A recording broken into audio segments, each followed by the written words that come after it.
एक राजा ने दो पक्षी पाल के रखा था। दोनों पेड़ में रहते थे। एक पक्षी जाता उड़ता और 2 घंटे बाद घूम के आता था। एक पक्षी उड़ता और 5 मिनट में वापस आके उसी डाल पे उसी जगह पे बैठ जाता था। राजा को विश्वास नहीं हो रहा था तो ये क्या हो रहा है कि मैंने तो दोनों के बचपन से पाला है, उनको जो उनके लिए नौकर रखा है जो उनका पालन पोषण करते हैं, तो इनमें दोनों में क्या फ़र्क है। सबका एक जैसा खाना, सबको एक जैसा रहन सहन, सबका एक जैसा पालन पोषण किया हूँ, उसके बावजूद एक पक्षी जाता है और 2 घंटे बाद उड़ के आता है, पूरा वो अपना खाना पीना और घूम के आता है। एक पक्षी जो जाता है और 5 मिनट में आके उसी डाल पे बैठ जाता है। राजा को समझ में नहीं आता। वो जो नौकर रहता है उन लोग से पूछता है कि ऐसा क्या हो गया है। नौकर लोग को भी समझ में नहीं आता कि हम इन दोनों को तो जैसे सेम खाना देते हैं, सेम उनका पालन पोषण करते हैं, लेकिन पता नहीं ये एक पक्षी को क्या हो गया है। वो पूरे राज्य में मुनियादी करवा देता है कि जो इसको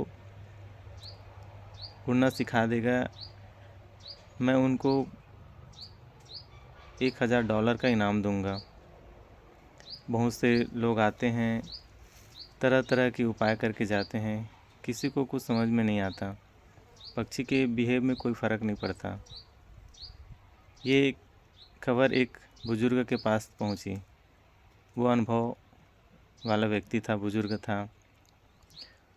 उसने वो काम कर दिया। अब वो पक्षी जाता है, उड़ के आता है। जैसे पहला वाला पक्षी जाता है और 2 घंटे मुड़ के आता है, ये पक्षी जाता है वो भी 2 घंटे मुड़ के आता है। राजा तक बात गई कि पक्षी अब अपना नॉर्मल बिहेव में उड़ने लग गया है। राजा को यकीन नहीं हुआ। वो देखा, वो अपने आँख से देखा, तब उनको लगा। वो दरबार में उस बुज़ुर्ग व्यक्ति को बुलाया और पूछा कि क्या आपने ऐसा किया कि ये पक्षी उड़ने लग गया। क्या किया पता है आपको? उस बुज़ुर्ग ने उस डाल को काट दिया। इसका मतलब समझे, ये हम लोग के साथ हो रहा है, आप लोग के साथ हो रहा है, आपके साथ हो रहा है। आप अपने कंफर्ट जोन से बाहर नहीं निकल पा रहे हैं। ये बहुत ही ख़तरनाक चीज़ है। आपको कब कंफर्ट जोन का लत लग जाएगा आपको पता भी नहीं चलेगा।